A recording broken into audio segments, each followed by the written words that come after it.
Hi, I'm Jan Potgieter, and today I would like to talk about one of the most common tactics used in negotiations of all sorts, the deferring to a higher authority tactic. This tactic is used to support collaborative, compromising, competing and avoiding negotiation strategies, and is often used by people when they want to play for time or when they need the approval of a person or persons with a higher level of authority than their own. This tactic is also often used in conjunction with the good cop, bad cop tactic. The primary aim of using the higher authority tactic is to get an unreciprocated concession from your counterpart. In other words, by using the higher authority tactic, you would hope to get a concession from your counterpart without you having to give them anything aside from the endorsement and cooperation of the so-called higher authority. Use the higher authority tactic when you need more time to take a decision. You could say to your counterpart that you will need to check with your superiors or with your colleagues before you'll be able to reach a decision.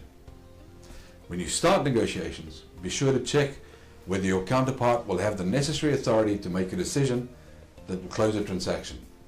The best way to ask your counterparty whether they have the authority to make a decision is to ask them who else, in addition to them, is involved in the decision-making process.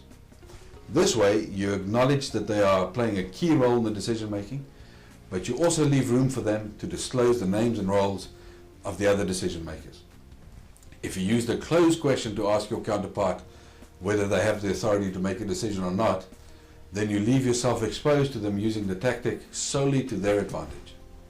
By asking who else is involved in the decision-making, you'll be able to significantly reduce the likeliness of your counterpart introducing the higher authority tactic at a later stage in the negotiation. If any additional decision makers are identified, you should remember to ask both probing and nurturing questions about their interests. Remember that you do not necessarily need to start negotiations with the ultimate decision maker. Sometimes it is more useful to create a relationship with a lower level authority because he or she may be able to swing a great deal of influence in your favor. You should, however, make it clear that you will need to talk with a higher level authority at some stage of the deal. To your success.